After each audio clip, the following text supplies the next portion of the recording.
December 8, 2018, 25-year-old Kevin Nguyen went out for a night with friends in Fort Wayne, Indiana.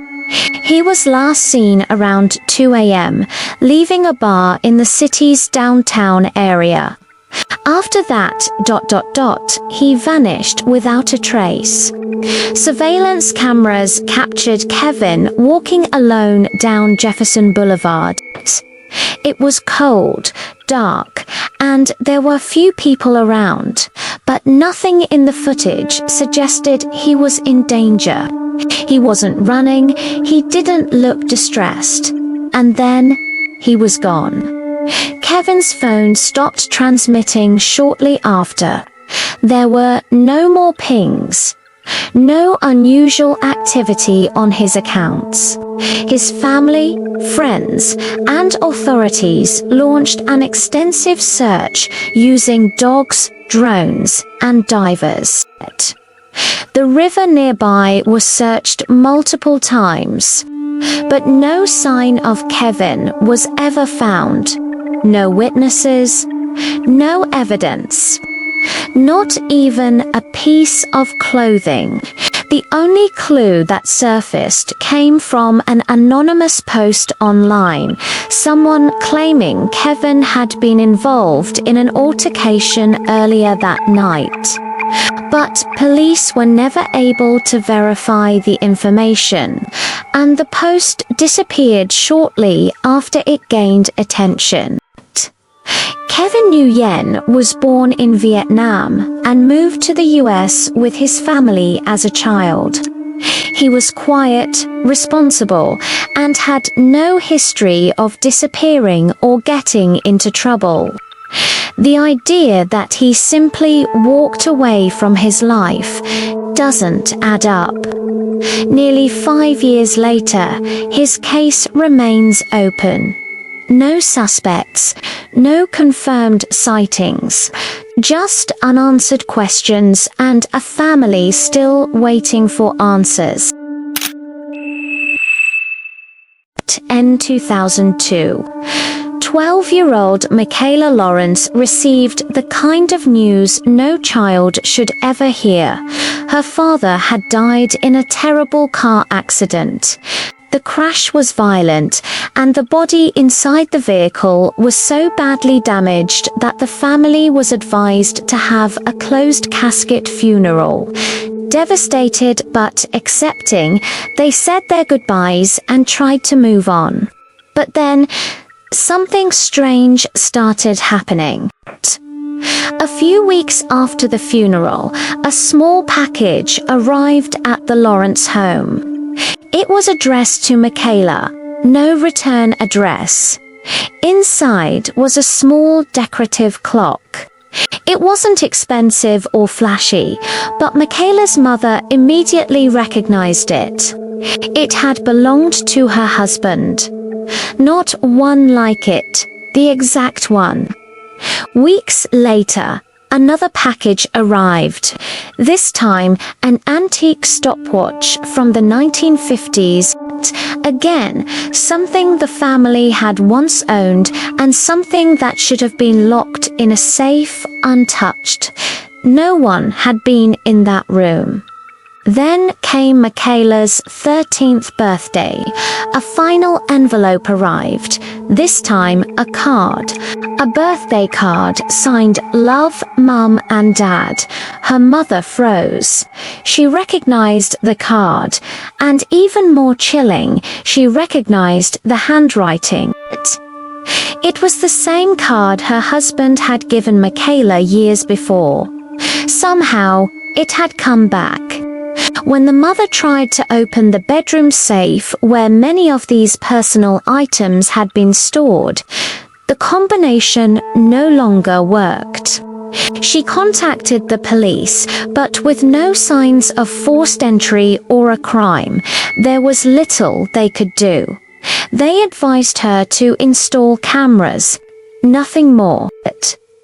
To this day, no one knows who sent the packages, how they got the items, or what really happened to Michaela's father. Was it all part of a cruel hoax, or had someone returned from the dead?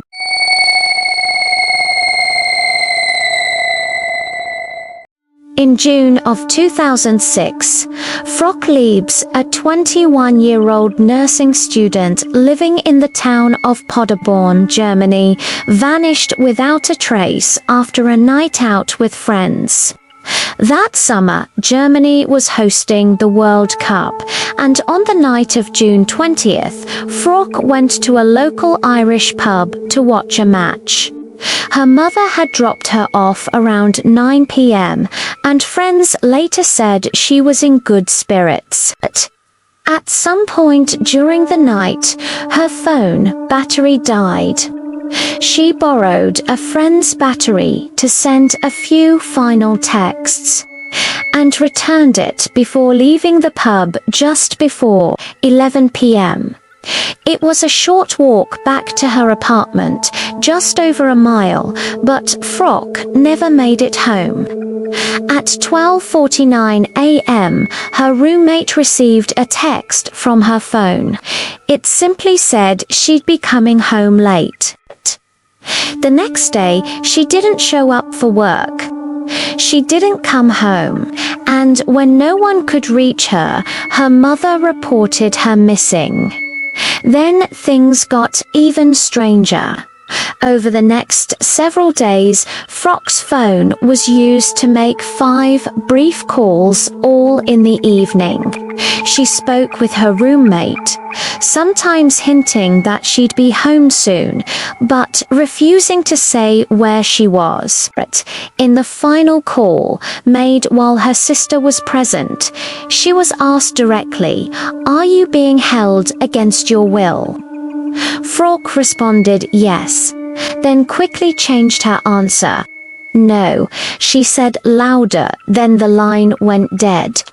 Her body was found months later in a wooded area 20 kilometers from where she disappeared.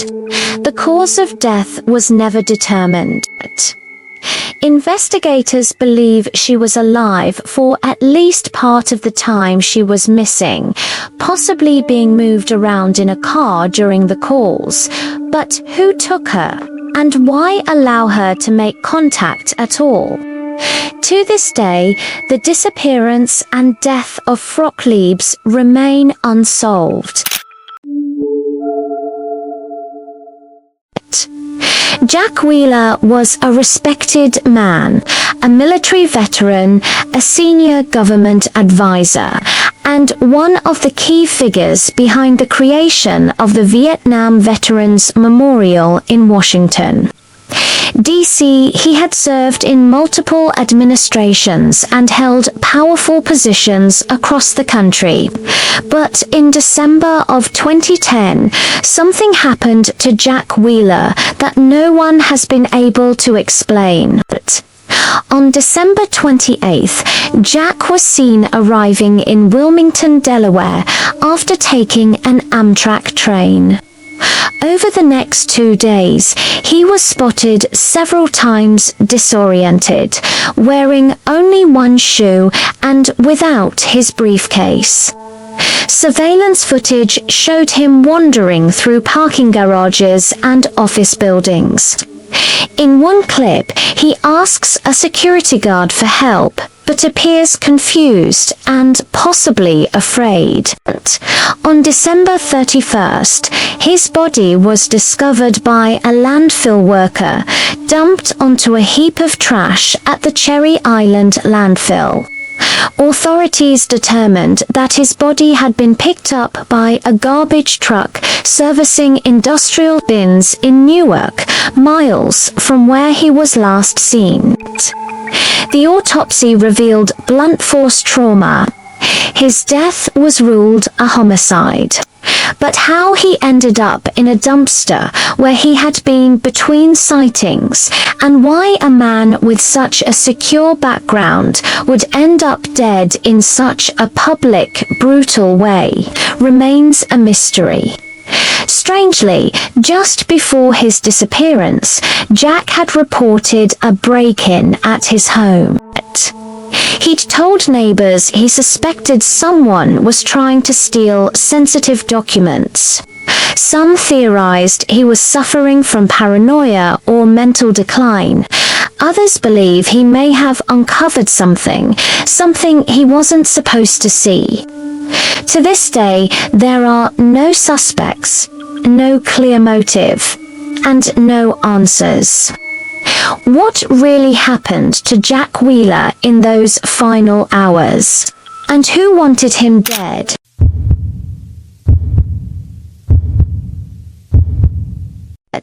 In April of 2006, 27-year-old Brian Shaffer was a second-year medical student at Ohio State University. Known for his charm, intelligence, and love for life, Brian had everything going for him. But on the night of April 1st, he went out for drinks with friends and simply vanished. They started the evening at a few local bars before ending up at a pit. Strangely, there is no footage of Brian leaving. Not through the front entrance, not through the back. The bar had limited exits and all were covered by surveillance cameras. Every other person who entered or exited the bar that night was accounted for, except Brian. It was as if he vanished into thin air.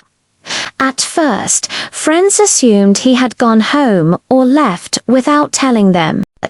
But when he missed a planned flight to Miami with his girlfriend and stopped responding to calls or messages, his family raised the alarm.